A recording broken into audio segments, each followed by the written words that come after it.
I've never, in all my years as a clinical psychologist, and this is something that really does terrify me, I have never seen anyone ever get away with anything at all, even one. You know, there's that old idea that God has a book, you know, and keeps track of everything in heaven. It's like, okay, you know, maybe it's not a book, fine.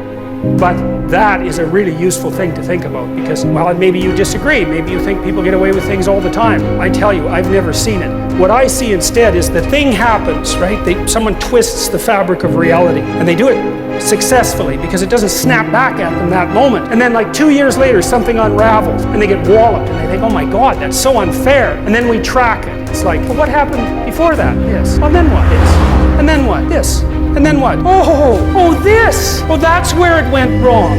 It's because you can't twist the fabric of reality without having it snap back. It doesn't work that way, and why would it? Because what are you going to do? Twist the fabric of reality? I don't think so. You trust people because you're courageous.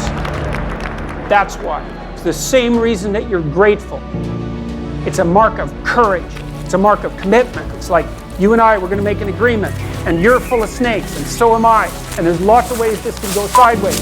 But we're going to put together an agreement. We're going to articulate it out. We're going to try to find something that is of mutual benefit to both of us. We're going to put our hands out and shake, and we're going to try to stick to that.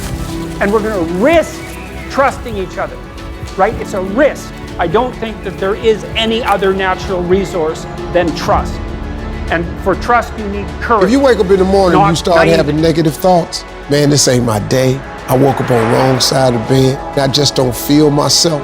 In the middle of the day, if you feel yourself doing that, just stop for a second and start going over in your mind everything you have to be grateful for. Everything you already have. Because what you have is substantial. You just haven't gone over the list and taken inventory in a long time. But the fact that you can walk, that's a blessing. The fact that you woke up, that's another blessing. The fact that you can see, think, reason, that's another blessing. The fact that you can go somewhere and get yourself something to eat, that's another blessing. The fact that you can go and turn the key and call someplace home, that's another blessing. The ability to dream is a blessing. The fact that you have an opportunity to get it right is another blessing. The fact that you have any measure of health, that's another blessing. I could give you 50 things you ought to be grateful for right now. I don't even know you. You got to come out your comfort zone because your comfort zone is the deadliest place you will ever be. You should never feel comfortable. You should be happy and dissatisfied. Anybody ever tell you be satisfied with what you got? Don't believe them. Get them away from you. Don't let anybody tell you, hey man, you know, you should just be happy with. No, you should double your business, triple it. You should never be satisfied with what you got because the attempt to get more makes you into something better. If you want to stand up for yourself, you have to have your goals and your vision well laid out and well defined, and then you have to have a strategy that is matched to those goals so that you know what you want, so that you know when you're not getting it. Otherwise, you're left with a vague sense of dissatisfaction and resentment, and that's a very, very difficult thing to articulate. And if you can't articulate it, then you can't negotiate. If you know what you want and you know why, then you can make a case for yourself. There's two pathways to the development of the shadow, and they're tightly allied with one another. The fundamental pathway is truth, and that's to face the bitter truth about yourself. But to break that down more particularly, you might think about that as the capacity to observe your own resentment. You're going to be resentful and bitter in many situations because you don't get what you want. And if you watch that resentment and bitterness, you'll see that it produces fantasies that can be unbelievably dark. And that can be very frightening, and you might not want to admit to yourself that you're actually capable of having fantasies like that, or impulses like that, or aggressive feelings like that. But the thing is that if those aggressive feelings and impulses and fantasies are integrated into your character, it's like you're opening up a dialogue with a part of yourself that can be very forceful and strong and dangerous. And it's really useful to be dangerous, because if you can be dangerous, you often don't have to be. We all think about quitting and it's hard. It's hard to process information during pain because that pain takes over and you can't think rationally. You're thinking about fight or flight, save yourself. That's not a rational thought. It's not a thought that's going to get you through hard times. Most people fail that 1 second. So what happens, what I do in that 1 second, I start thinking logically. I calm my brain down because your brain just wants to get the fuck out. It's about gaining control of your mind, putting things back in the proper perspective, and then saying, I really do want to be here, and I'm going to have a bunch of these 1 seconds, and I have to learn to control these, because if I fail one of these 1 seconds, I will not be a SEAL. I will not be a doctor. I will not be a lawyer. I will not be whatever the fuck it is. It's all about your mind takes control of you. You have to say, fuck you, I run this. The human brain cannot comprehend the negative. It is incapable. You ready? Don't think of an elephant.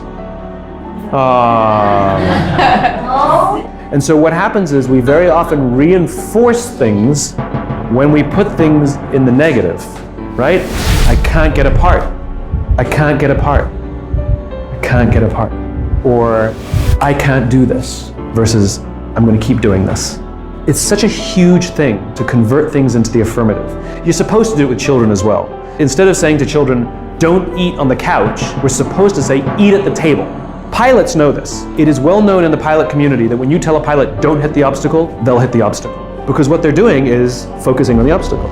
It's the same thing for you. If you focus on the obstacles, all you will see is obstacles. It's your choice how you choose to perceive your own career. It's literally perspective. You got to bet on you. You believe in everybody else, you clap for everybody else, you support everybody else, you baking cakes and making cookies for everybody else. But when are you gonna look in the mirror and believe in the darn person you see? It's about time for you to believe in you, because you got it. Sometimes when you're in a dark place, you think you've been buried, but actually, you've been planted. You ever heard the metaphor of the buffalo and the cows? No, please share. Buffalo and cows, they can both sense when a storm is coming. And cows, they take off running away. Buffalo, they sense the storm and they run right at it. They run right into the storm. And I compare that to trauma. We're just creating a generation of cows where we're making it okay for us. You just let them run away from it and not deal with it. And the cool thing is cows, as they're running away from the storm, they get tired. The storm catches up with the cows, and the cows keep running.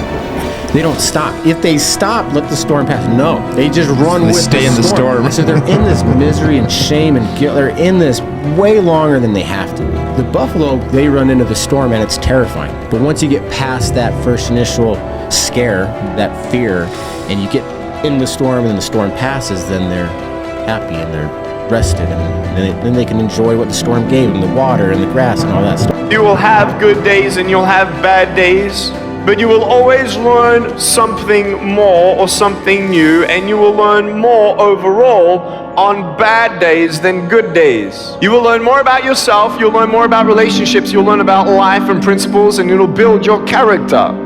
I stand before you without arms and legs, but a very strong man because of the bad days in my life. You may have arms and legs, but unless you know three things. Number one, who are you and what your value is? Number two, what is your purpose here in life? And number three, what is your destiny when you're done here? If you don't know the answers of any of those three questions, you're more disabled than I. If you want to know something about yourself, sit on your bed one night and say, what's one thing I'm doing wrong, that I know I'm doing wrong, that I could fix, that I would fix? You meditate on that, you'll get